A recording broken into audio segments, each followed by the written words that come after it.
Está no ar o Boletim Coppola News, o canal de cortes mais visto do YouTube. Eu sou Márcio Andrade e no vídeo de hoje você vai ver mais um debate, mais um confronto entre o Caio Coppola e o Zé Eduardo. E quando esses dois estão debatendo, você já sabe, o debate é quente e há discordância de ambos os lados. Portanto, assista o vídeo até o final, deixe o seu comentário, deixe também o seu like e se inscreva no canal. Se liga aí. Para você, Cardoso, o projeto da anistia tem força para ser aprovado se for por meio aí dessa estratégia, nova estratégia do PL? Olá, Basília. Olá, Caio. Eu acredito que hoje ninguém pode afirmar com certeza quantos votos tem em favor desse projeto.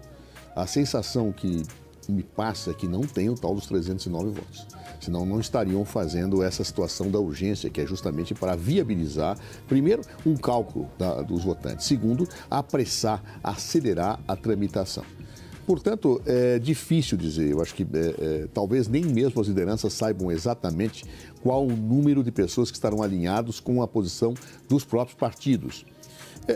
A minha avaliação continua a mesma. Eu acho que esse projeto é mais um discurso político que visa manter acesa a ideia de que são inocentes aqueles que articularam o golpe de Estado do dia 8 de janeiro, que, evidentemente, as lideranças que estão atingidas pelas denúncias também não fizeram nada, que o golpe é uma ficção, que o relatório da Polícia Federal não procede em absolutamente nada, que a denúncia do Ministério Público não procede absolutamente nada, que as matérias da imprensa também não dizem nada, ou seja, que existe uma conspiração universal contra aquelas pessoas que lá estão. É claro que nós temos que discutir situações a situações, analisar cada caso, verificar se as penas estão aplicadas corretamente, as provas do processo, mas isso é uma questão individualizada. No geral, me parece muito claro que está comprovado, sim, que e não é uma conspiração sobre isso. Parece que a evidência é total. As provas são muito claras, de acordo com o que está no processo, com o que está no inquérito. Houve, sim, uma tentativa de golpe de Estado, cuja situação de preparação passou pela ideia de deslegitimação das eleições, né? Ou seja, nós tivemos aí um processo gradativo, então, que se falava das urnas eletrônicas que não valiam. Aliás, acho bastante curioso que Trump tenha elogiado as urnas eletrônicas do Brasil, segundo foi noticiado, né? É um paradoxo para quem defendia essa situação como alguma anomalia. Ou seja, nós temos aí uma situação em que está muito bem retratada a tentativa de golpe de Estado e as provas são contundentes. Nós temos mensagens, nós temos depoimentos, nós temos a delação que pode até alguém querer questionar, mas ela não dá a substância do conjunto probatório. Acho, insisto, que vai ser muito difícil que se consiga desconstituir essas provas. A defesa, ou as defesas daqueles que são atingidos, possivelmente terão que sempre ligar pela ideia de nulidade, pela ideia de invalidade, porque na substância as coisas estão absolutamente claras. Ora, como é que eu faço para manter acesa diante dessas evidências a ideia da inocência? Eu faço um discurso político. E esse projeto de anistia, ele é um galvanizador desse discurso político. É um mote que eu tenho que dizer, não, vamos anistiar, vamos pacificar um país, vamos fazer anistia. Ora, ninguém que tem uma democracia, essa democracia pode ter sido rompida, vai pacificar absolutamente nada com uma anistia de quem tentou violá-la. Ou seja, não há pacificação possível que faça ou que passe a mensagem de que amanhã ou depois um golpe de Estado pode novamente tentar ser colocado e as pessoas saírem impunes. Isso não é possível, claro. Então, acho muito francamente que esta é uma batalha que, a meu ver, mas posso me surpreender, tende a ser inglória, pelo menos nesta conjuntura que está dada hoje. Terá que ser aprovada na Câmara, em 2 votações, depois Senado, depois terá que ser sancionada ou vetada pelo Presidente da República. Se o Presidente da República vetar, que acho que eu fará, volta para o Congresso para derrubar o veto e ainda pode se discutir a constitucionalidade do Supremo. Acho que é mais um discurso político do que outra coisa. Paula, falar do rito para aprovação ou não desse texto é naturalmente provocar também lembranças e análises sobre o que foi o 8 de janeiro, o que significaria um perdão dos crimes ali descritos pela Polícia Federal e confirmados no julgamento que a gente teve até aqui de mais de 400 pessoas pelo Supremo Tribunal Federal, pela execução dos atos daquele dia. Voltando para a pauta de hoje, o ponto é o rito. Optar por um pedido de urgência no lugar de levar logo esse texto para aprovação ou não em plenário, porque o líder, Sóstenes Cavalcante, disse: eu tenho 309 votos para aprovar o projeto da anistia. Diante das resistências, ele quer, como estratégia, levar então um pedido de urgência. Para esse pedido de urgência, não precisa de largo placar. Com 257 votos, passaria. Será que é uma boa estratégia, Coppola? O projeto da anistia tem força, sim, para ser aprovado? Olá, Basílio. Olá, doutor Zé Eduardo. Saudações à nossa audiência. Olha, há 2 semanas, o projeto da anistia tinha força para ser aprovado. Há 1 semana, esse mesmo projeto da anistia também tinha força para ser aprovado. Nós só estamos tendo essa discussão agora porque, conforme relatado amplamente pela imprensa, o Supremo Tribunal Federal entrou em ação e politicamente para, nas palavras dos meus colegas jornalistas, pressionar o parlamento, o que, se for um relato verdadeiro, é muito preocupante, porque o artigo 95 da nossa Constituição impede, previne, ou pelo menos deveria vedar que magistrados, juízes, muito menos ministros do Supremo Tribunal Federal, tivessem qualquer tipo de atuação político-partidária. A função deles é a guarda da Constituição e a aplicação da lei, não o processo legislativo em si, muito menos da forma como está descrito. Eu já trouxe isso aqui para o nosso espectador, mas eu faço questão e friso, não são minhas palavras, tá? Uma das manchetes aqui: a nova arma de Moraes para pressionar Kassab contra a anistia de 8 de janeiro. Como assim uma arma para exercer pressão numa liderança política? Isso não faz o menor sentido dentro de práticas republicanas. Outra, esse aqui que eu li foi do Metrópolis, posso ler uma do Estadão. Moraes, o senhor Alexandre de Moraes, mira canhões contra a anistia. Ou seja, vejam inclusive que a metáfora é beligerante, ela fala em termos de guerra. E mais, eu já citei aqui então o Metrópolis, o site noticioso, já falei do Estado de São Paulo, jornal tradicional. Vamos então à revista Veja, que disse o seguinte, aspas, Bolsonaro não será anistiado, garantem ministros do STF. Ou seja, se antecipando ou antecipando seus votos, se antecipando a uma matéria que sequer passou no parlamento.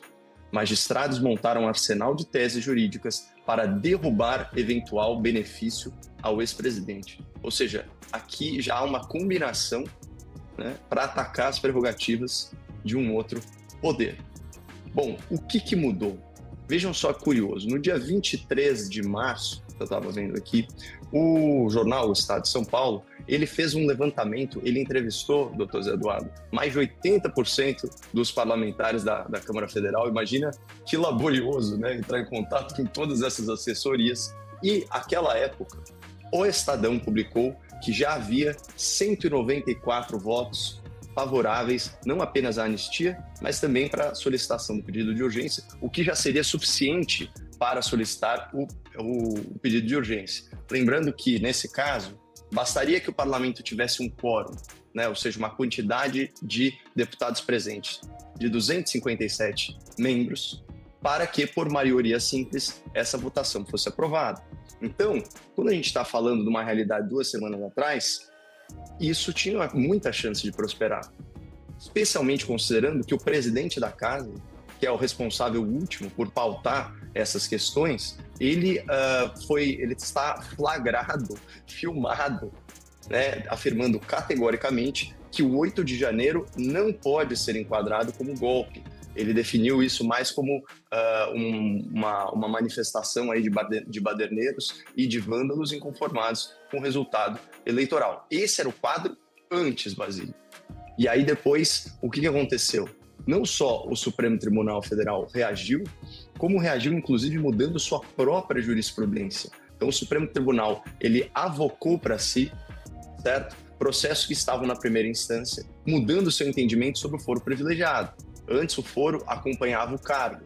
Agora, mesmo depois que o político já saiu do respectivo mandato, ele ainda pode ser julgado pelo Supremo. E aí, ao fazer isso, eles puxaram não só processos antigos aí que corriam contra uma série de parlamentares, mas principalmente uma denúncia delatada, né, de corrupção contra o presidente da Câmara, que mudou radicalmente de opinião e pediu, inclusive, para que os líderes não votassem a favor ou não orientassem suas bancadas a favor do projeto da anistia. Então, o que nós vemos aqui, Basília, pode ser um escândalo do ponto de vista de práticas não republicanas significativo. É claro, eu estou simplesmente tecendo hipóteses com base no relato da imprensa especializada, que foi categórico em afirmar, em reportar aí para o grande público que há atuação político-partidária por parte dos ministros. Mas eu quero deixar registrado que eu não posso ser fiador dessa informação, é só simplesmente uma especulação aí com base no dever jornalístico, né, de informar a nossa estimada audiência. Essa questão da anistia, essa questão do 8 de janeiro, essa questão dos perseguidos do suposto golpe de Estado aí, é uma questão muito cara para a direita, porque existem muitos inocentes ali que estão sendo julgados pelo STF e que não deveriam estar sendo julgados, né? Tem pessoas sendo condenadas, né, que não poderiam estar ali naquela condição de réu, de ser condenado por algum tipo de crime, pelos crimes listados aí, que eles estão respondendo, que eles estão aí sendo acusados por tais crimes. Pois bem, é lógico que existem aquelas pessoas que realmente foram para lá para fazer a baderna, né? Houveram aquelas pessoas que quebraram, né, que depredaram ali algumas vidraças, que, né, quebraram relógios e tudo mais, tal. Mas a pena dessas pessoas não é a mesma pena de uma pessoa que estava lá simplesmente no meio do movimento, sem ter quebrado nada, sem ter nenhuma imagem que comprovasse que ela estava quebrando alguma coisa ou depredando algum patrimônio público, né? Mas o que acontece é que a justiça, independentemente de você ter quebrado ou não, a justiça não está individualizando a questão da pena, né?